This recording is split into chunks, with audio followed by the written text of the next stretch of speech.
ओम श्री गणेशाय नमः। ओम नमो भगवते वासुदेवाय। हरे कृष्णा कृष्ण कृष्णा हरे हरे, हरे राम राम राम हरे हरे। प्यारा भक्तों, ही कथा पाण गुरु कृपा सां हासिल करे रहिया आहियूं। तव्हां सभिनी हरि भक्तन के नमस्ते। श्री गणपति सरस्वती जो दरे ध्यान करियां थो मां भागवत महापुराण जो बयान, जंहिंमें व्यासदेव ऐं सुखदेव जी कयो आहे श्री कृष्ण लीला जो गुणगान। सभई चओ जय भागवत महापुराण। प्यारा भक्तों, कल कथा में पाण श्रीमद भागवत महापुराण साहिब जे 3 स्कंद जे 29 अध्याय में ॾिठो हो त कपिल देव जी महाराज पंहिंजी माता देवहूतीअ खे जीव जे मरण खां पोइ उन जो हाल ॿुधाइनि था। कपिल देव जी महाराज ॿुधाइनि था त हे माता, जीव जे मरण खां पोइ जमदूत उन खे मारींदा, कुटींदा, घिसींदा धर्मराज वटि वठी वेंदा आहिनि ऐं पोइ घणनि ही दुखनि खां पोइ उनखे धर्मराज फ़ैसिलो कंदा आहिनि त उन जेके कर्म कया आहिनि उन मुआफ़िक़ उनखे उन जे नर्क में मोकिलींदा आहिनि ऐं पोइ घणा ही साल उहो नर्क भोॻींदो आहे। तंहिं खां पोइ वरी 84 लख जूणियुनि में घुमंदो आहे ऐं 84 लख जूणियुनि में घुमी फिरी जॾहिं उहे जूणियूं भोॻींदो आहे तॾहिं वञी हिन खे वरी मनुष्य देह मिलंदी आहे। प्यारा भक्तों, हिन मनुष्य देह खे न विञायो, ही अनमोल आहे, हिन जो को बि मोल न आहे। कृपया ही वक़्तु आहे, हिन वक़्त में ही हरिय जो नालो वठो। सभई चओ जय श्री कृष्णा।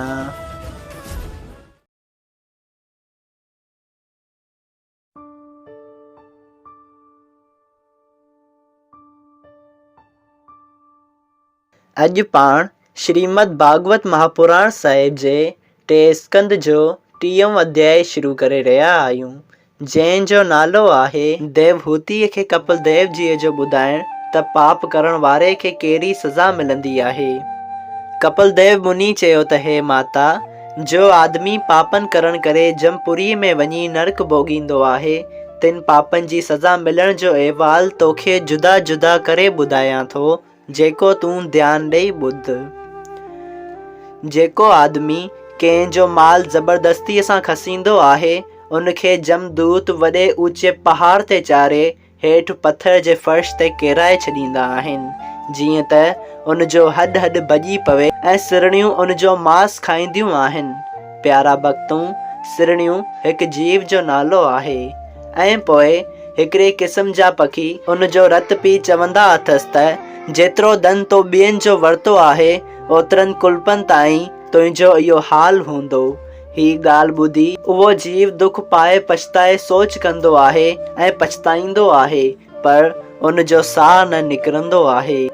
जेको आदमी सिर्फ़ खाइण पीअण ऐं कपिड़ा पहिरण में बिज़ी हूंदो आहे ऐं पंहिंजे कुटुंब ऐं साथियनि खे न ॾींदो आहे ऐं साधन ऐं संतनि जी शेवा नथो करे, तंहिंखे उते ॾाढी बुख मालूम थींदी आहे। तॾहिं जमदूत संदसि बदन जो मांस पटे खेसि खाइण लाइ ॾेई चवंदा आहिनि त जंहिं शरीर जी तो पालना थे कई, हाणे तंहिं शरीर खे ई खा। जेको संत ऐं महात्माइनि खे गारियूं ॾेई उनखे तेज़ ऐं शौक़ नज़र सां ॾिसंदो आहे, उन जूं अखियूं सरणियूं पंहिंजनि जंबनि सां फोरे कढंदियूं आहिनि ऐं उन जो मांस ऐं मग़ज़ जो गोरो ढकनि सां कढी वठंदियूं आहिनि ऐं जो आदमी बेगुनाह कंहिंखे सज़ा ॾींदो आहे, तंहिंखे जमदूत पत्थर जे फर्श ते रखी घिसाई कंदा आहिनि ऐं जेको आदमी खाधे में कंहिंखे ज़ेर मिलाए ॾींदो आहे या आग लॻाईंदो आहे, तंहिंखे वॾे ऊचे दरख़्त ते चाढ़ींदा आहिनि, जंहिंजा पन तेज़ चाकूअ जी दरार वांगर हूंदा आहिनि ऐं उन वॾे वण ते चाढ़े छॾे ॾींदा आहिनि त उन जो बदन टुकड़ा टुकड़ा थी वेंदो आहे।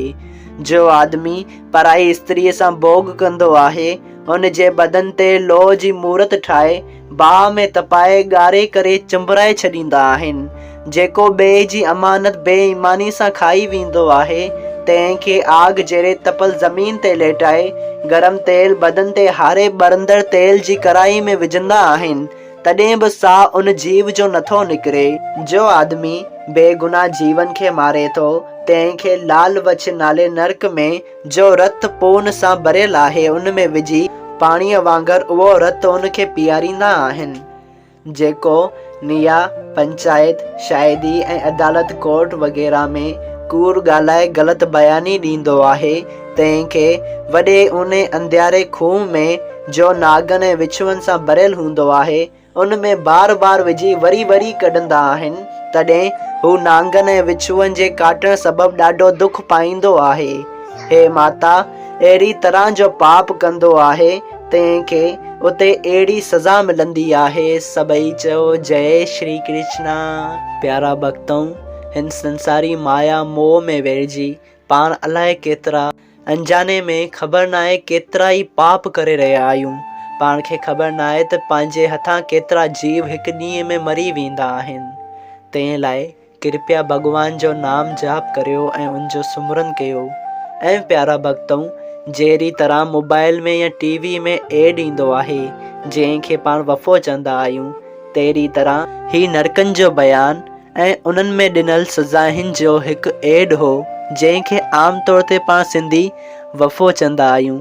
असल नरकनि जी ॻाल्हि त 5 स्कंद में ईंदी। सभई चयो जय श्री कृष्णा। तंहिं लाइ जेतिरो थी सघे ओतिरो हरि नाम जो कीर्तन करियो। हरे कृष्णा। श्रीमद् भागवत महापुराण साहिब 3 स्कंद 30 अध्याय संपूर्ण थियो। अगरि तव्हां सभिनी हरि भक्तनि खे हिन कथा मां लाभ हासिल थियो हुजे त कृपया हिन कथा खे ॿियनि हरि भक्तनि सां शेयर कजो त उन्हनि जो बि भलो थिए ऐं तव्हांजो बि भलो थिए। सभई चयो जय सिया राम। राधे राधे।